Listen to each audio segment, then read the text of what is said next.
This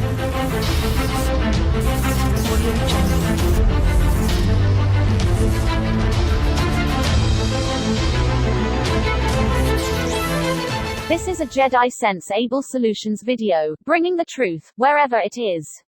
From the ancient world, the guardians of long ago, so the return of the Jedi can be complete. The community of million-plus worldwide, have been joined by a new breed of scientists, that are not bound to the academy or institutions as before and are being funded directly.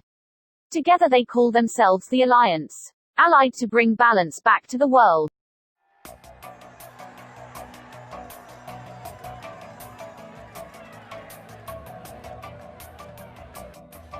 As we speak, I am dispatching thousands and thousands of heavily armed soldiers, military personnel, and law enforcement officers to stop the rioting, looting, vandalism, assaults, and the wanton destruction of property.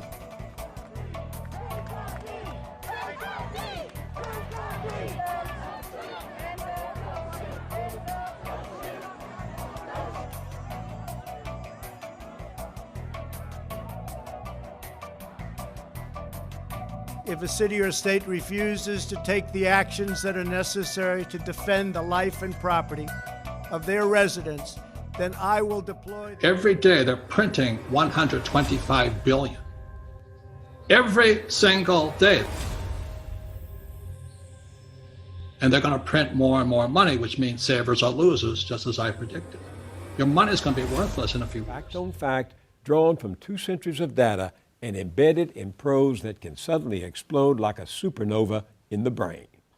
Here's one of its extraordinary insights. We are heading into a future dominated by inherited wealth as capital concentrates in fewer and fewer hands, giving the very rich ever greater power over politics, government, and society.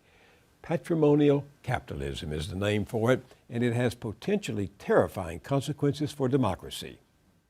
For those who work for a living, the level of inequality in the U.S., writes Piketty, is probably higher than in any other society at any time in the past, anywhere in the world. Over 3 decades, between 1977 and 2007, 60% of our national income went to the richest 1% of Americans. No wonder this is the one book the 1% doesn't want the other 99% to read. The World Trade Organization has rarely been in the public eye so much, but it's now a regular feature of Brexit in the UK and US politics. Why does the WTO matter? What happens if Donald Trump pulls the US out of it? America first. America first. The WTO has governed international trade since its foundation in 1995. Solving disputes between countries about global trade rules. It has 164 member states. If 2 of these have no free trade agreement with each other, then WTO rules apply when they do business. I'm delighted to be here with Senator Maria Cantwell of Washington, who shares my strong concern about an issue that I think does not often get the attention that it deserves, but is one of the most important issues facing our democratic society. We cannot live in a vibrant democracy unless people get divergent sources of information and have the opportunity to hear a serious debate about the major issues facing our country. And when you have a smaller and smaller number of large media conglomerates owning and controlling what the American people see, hear, and read, you have a real threat to the kind of democracy that many of us want this country to be. In 1983, 90% of American media was owned by 50 different companies. Today, that 90% of media is now owned and controlled by 6 giant media conglomerates, and they are General Electric, News Corp, Disney, Viacom, Time Warner, and CBS. These nightmare scenarios could happen because we have become addicted to energy. And like any addict, we don't care how we get our fix. But now the consequences could lead to global disasters.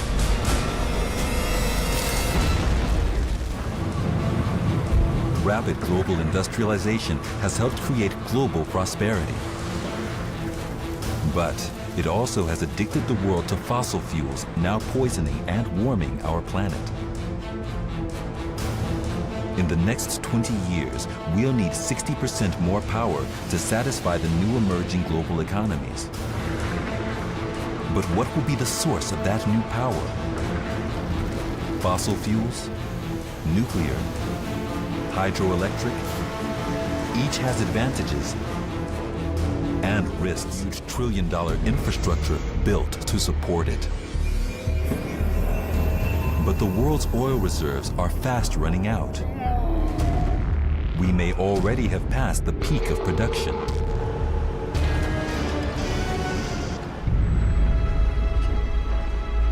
Our reliance on oil also makes it a potent political tool. One used in the past and most likely in the future. The Brazilian Space Agency reports seeing deforestation having increased by more than 40% over the last year. Many blame Brazil's president, Jair Bolsonaro, who campaigned on a promise to open the Amazon rainforest up to agriculture and to industry. Unsurprisingly, illegal logging is rife. Mas eu entendo que não pode. Se eu pegar. In reality, the trees Mr. Barato was talking about took 100 years to grow. Ele falou.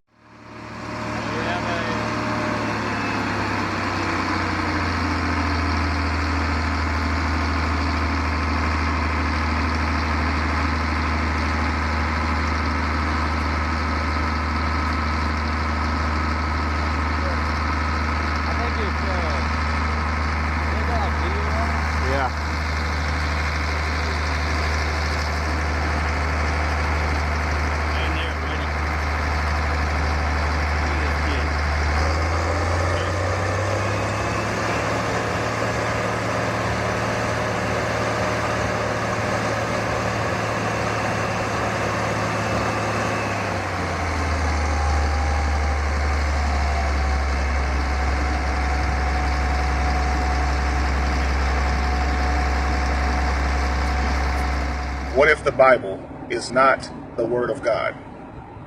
Needless to say, people were appalled by it, disgusted even. I'm quoting them, okay?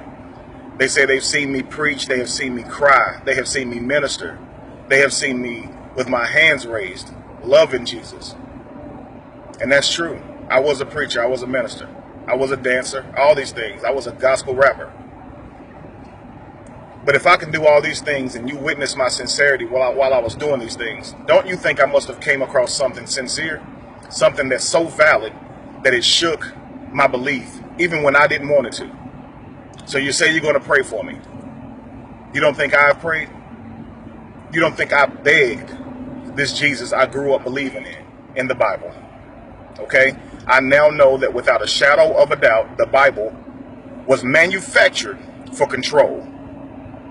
I understand this. You don't, and that's okay. So you have a right to be upset because you've never been told these things. I am a teacher. My job is to teach you things you don't already know. Now, what you have to understand is this. If I say something that is outside of your realm of knowledge, okay, look it up. Don't just get mad at me and tell me I'm wrong and tell me, well, I have personal experiences. You don't even know where I'm coming from. Well, I've done all the research you've done. No, you haven't. You may think you have, but until you sit down and have a real conversation with me, you will never know where I'm coming from. So when I tell you I believe in God, I do.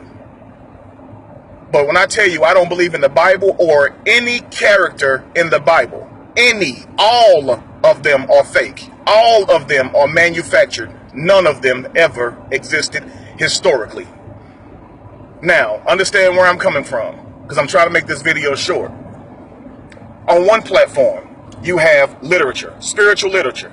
This is where you get Jacob, John, Matthew, Mark, Luke, Jesus, Judah, okay, Daniel, Ruth, all these names. Literature. on a historical platform where you're looking to see if things actually existed, if the world truly was ended by water, these things never happened.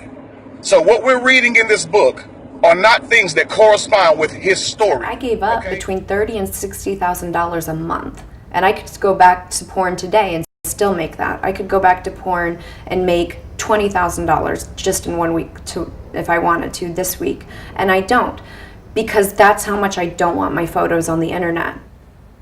People treat me as if I am a pedophile. They don't treat me like an ex-sex worker. They treat me like I would somehow be damaging to children. A simple question, like, how would you like to be treated? Oh my gosh, I've never thought about that. God, that is so simple. I guess, like,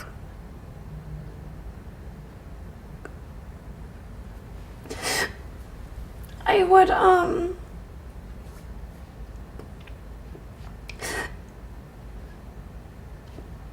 I wish that people would treat me how they would treat a married registered nurse with 2.5 kids in Indiana. That's how I wish people would treat me. Ever since scientists have been studying the Great Pyramids there at Giza, there has been speculation that they may have been energy generators, some kind of power plants. And of course, the mainstream Egyptologists are saying, oh, these are just simple tombs for pharaohs. But the Great Pyramid has the precision of a machine, and so when you consider it as a machine, you see that there are certain functions that each part of the pyramid performs. The subterranean chamber is evidence itself, and it has been demonstrated by an engineer by the name of John Cadman, who created a model of the subterranean chamber, and by feeding water in it, the chamber itself seems to cause some very unusual reactions in the pyramid. The water would rush down the shaft of the Great Pyramid down to the subterranean chamber, which was about 330 feet. It would bypass a valve, and then the valve would slam shut, and it would cause a shock wave to be sent up the Great Pyramid itself, and then it would shoot towards the ceiling that was directly below the King's Chamber.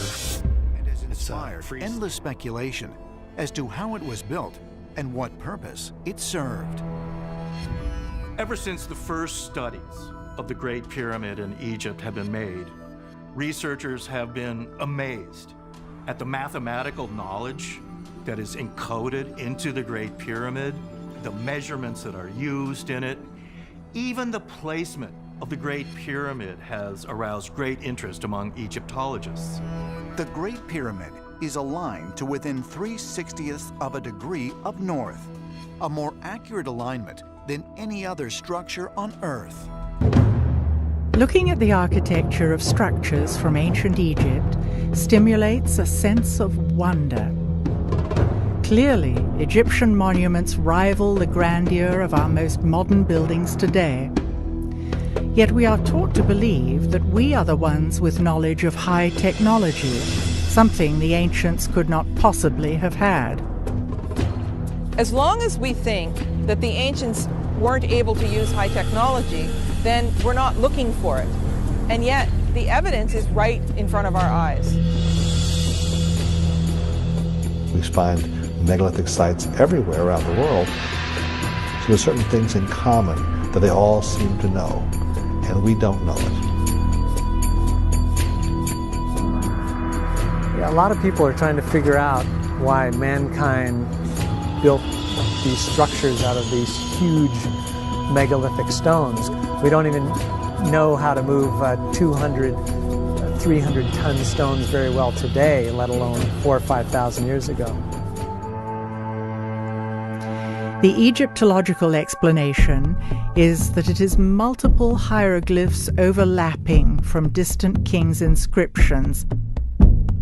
But, like many things in Egypt, the explanation is still debatable. Also noteworthy are strange representations of objects that resemble light bulbs, found in the crypts at Dendera.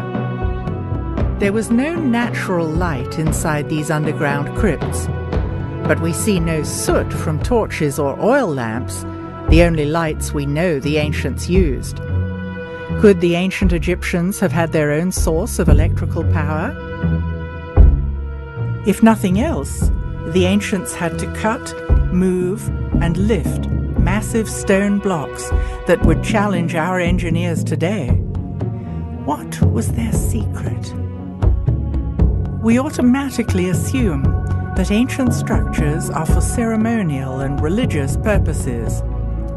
Maybe the pyramids served a completely different function than previously imagined. A big part of that is the important work these groups of scientists find. With the many investigations into the many mystery sites across the world, they are bringing the evidence, unlike before, to the people. Where science has ignored these ancient sites with advanced technology from a lost past, a growing rise into our history is changing. With funding from anonymous backers, they are able to discover the latest information. Proving that the history we think is wrong, they are able to bring the facts of that lost age, from which the Guardians kept peace and order. These are the true secrets that can change our way of thinking. This is a new hope. With clarity,